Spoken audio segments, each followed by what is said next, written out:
이를 향해 나아갑니다. 결과 중심적인 남자는 논리를 따져서 결론을 내려고 하죠. 그래요. 남자하고 여자하고 정말 다른 게 뭐냐면요. 여자는 결과보다 대화하는 과정, 그 자체에 집중합니다. 그러다 보니 결론이 뭐냐고 재촉하는 남자와 그게 뭐가 중요하냐는 여자 사이에 목소리가 계속 커집니다. 남편은 오로지 그 싸움에만 집중하는 것 같아요. 그 이슈에만. 근데 저는 이제 이렇게 이런 것들을 보면서 이제 상황을 컨트롤해 나가는데 남편은 그 공 하나만 보면서 나가는 것 같아요. 저는 상대방의 악점을 독하게 물고 늘어지지 않습니다. 같은 것을 봐도 받아들이는 입장이 다릅니다. 죽음의 기로에서 사랑하는 가족을 떠나보내야 하는 사람들의 이야기. 영상을 본 남자들의 소감은 어떨까요? 꼭 사주고 싶었습니다. 우리 신랑이 찢어진 가방이 어떠셨어요? 저는 원래 그런 내용을 별로 안 좋아합니다. 여러 가지 생각하게 되더라고요. 그리고 또 좀 초해져야 되겠나? 그리고 또 준비도 좀 해야 되지 않을까? 이런 생각도 했습니다. 같은 시각, 다른 쪽에선 눈물이 마를 새가 없습니다. 돼서야 엄마의 외로움을, 엄마의 사랑을 알게 됐습니다.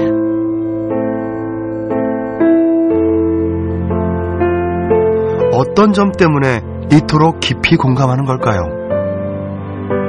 남편 그리고 아이를 생각하면 저도 이렇게 사랑한다 뭐 미안하다 이런 식으로 했던 것 같아요. 그래서 그때 기억이 떠올라서 더 슬펐던 것 같아요. 그 살아있을 때 좀 더 많이 표현하지 못했던 그 안타까움이 너무 많이 전해져서 가슴이 너무 많이 아팠습니다. 다큐멘터리를 본 직후 여성팀이 소감문을 써내려갑니다.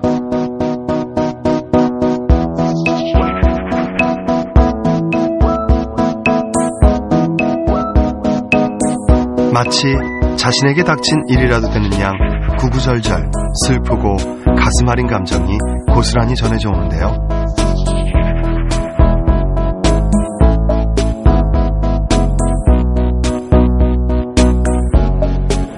이번엔 남성팀의 감상을 살펴보죠.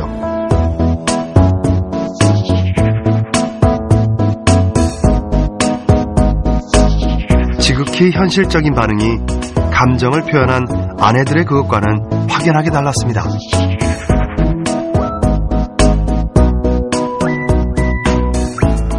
종이 한 장이 모자랄 정도로 빽빽하게 적힌 여자의 마음과 여백이 많은 남자의 생각. 그렇다면 부부가 함께 겪은 일에 대해서는 어떨까요?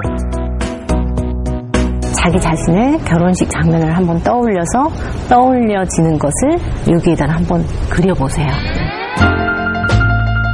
결혼식뿐만 아니라 공통의 경험을 서로 다르게 기억하는 것도 부부싸움의 불씨가 됩니다.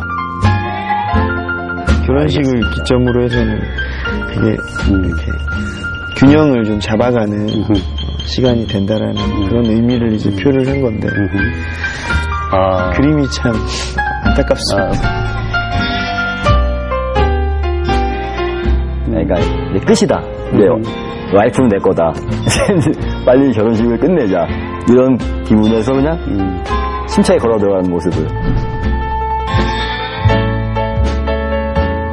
이제 공중에서 내려다보는 듯한 이런 모습이 위에서 떠올렸고요.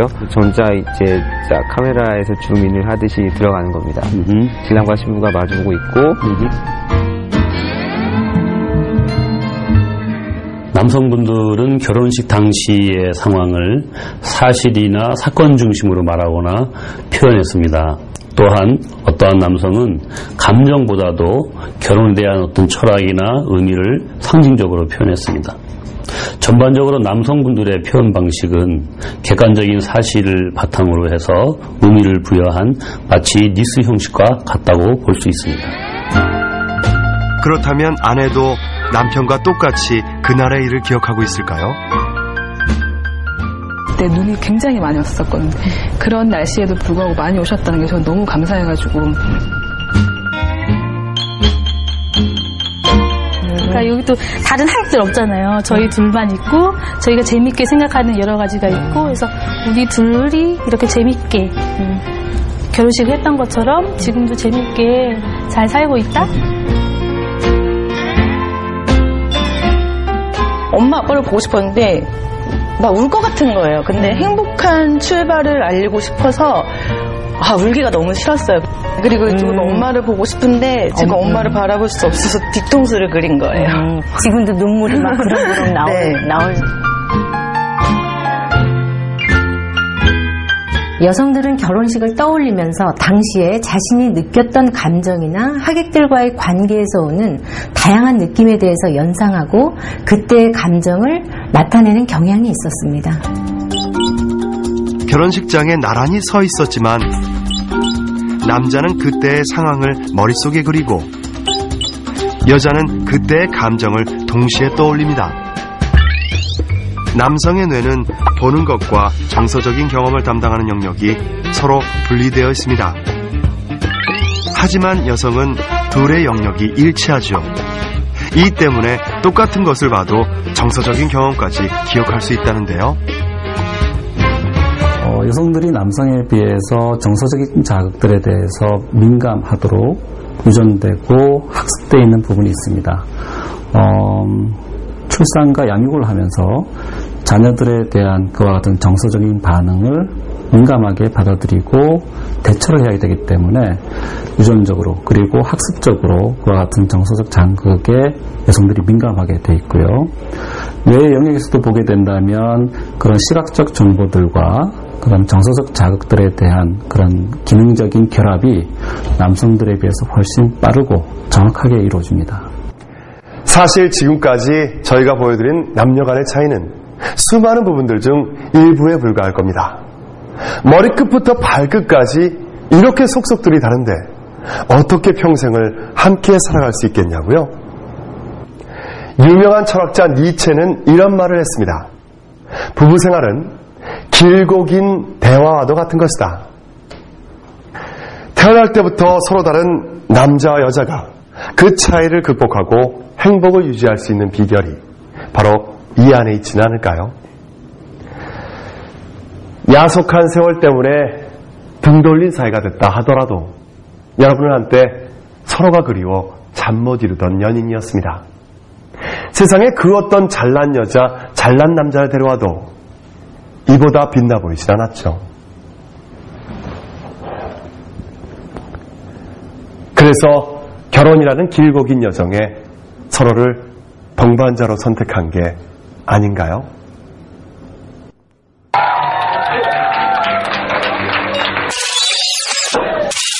세상 누구보다 행복했던 순간, 바로 곁에 있는 사람에게 영원한 사랑을 맹세하던 그때. 그 순간에는 심장이 막 그 영화에서 보면은 이제 종소리가 들린다는 것처럼 심장에서는 콩닥콩닥 거리는 게 너무 떨려서 밤에 잠이 안 오는 거야. 얘가 딱 나타나는 순간 다른 사람들도 많은데 정말로 얘만 눈에 딱 선명하게 보이고,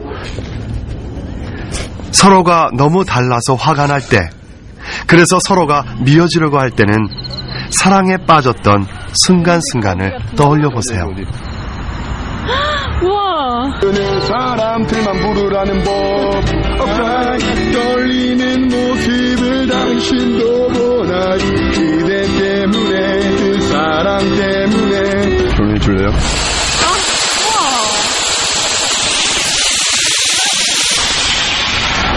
네, 결혼해줄게요. 새롭게 이제 출발하는 거죠, 정말. 왜냐면은 각자의 목표가 같기 때문에 이제 저희의 인생은 이제부터 시작이라고 생각을 하고 그렇게 살려고요. 그냥 이런 소소한 행복이 계속 평생 갈 것 같아요, 저는. 오빠랑 함께라는. 분명 그때는 동상이몽이 아닌 서로 같은 꿈을 꾸고 있었을 겁니다. 바로 이들처럼 말이죠.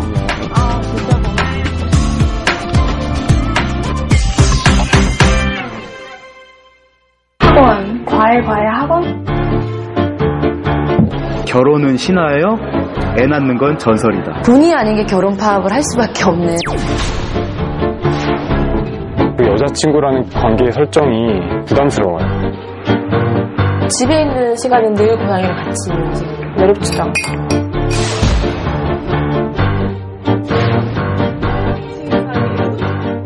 굳이 그렇게 억지 인연을 만들고 싶은 생각은 없어요.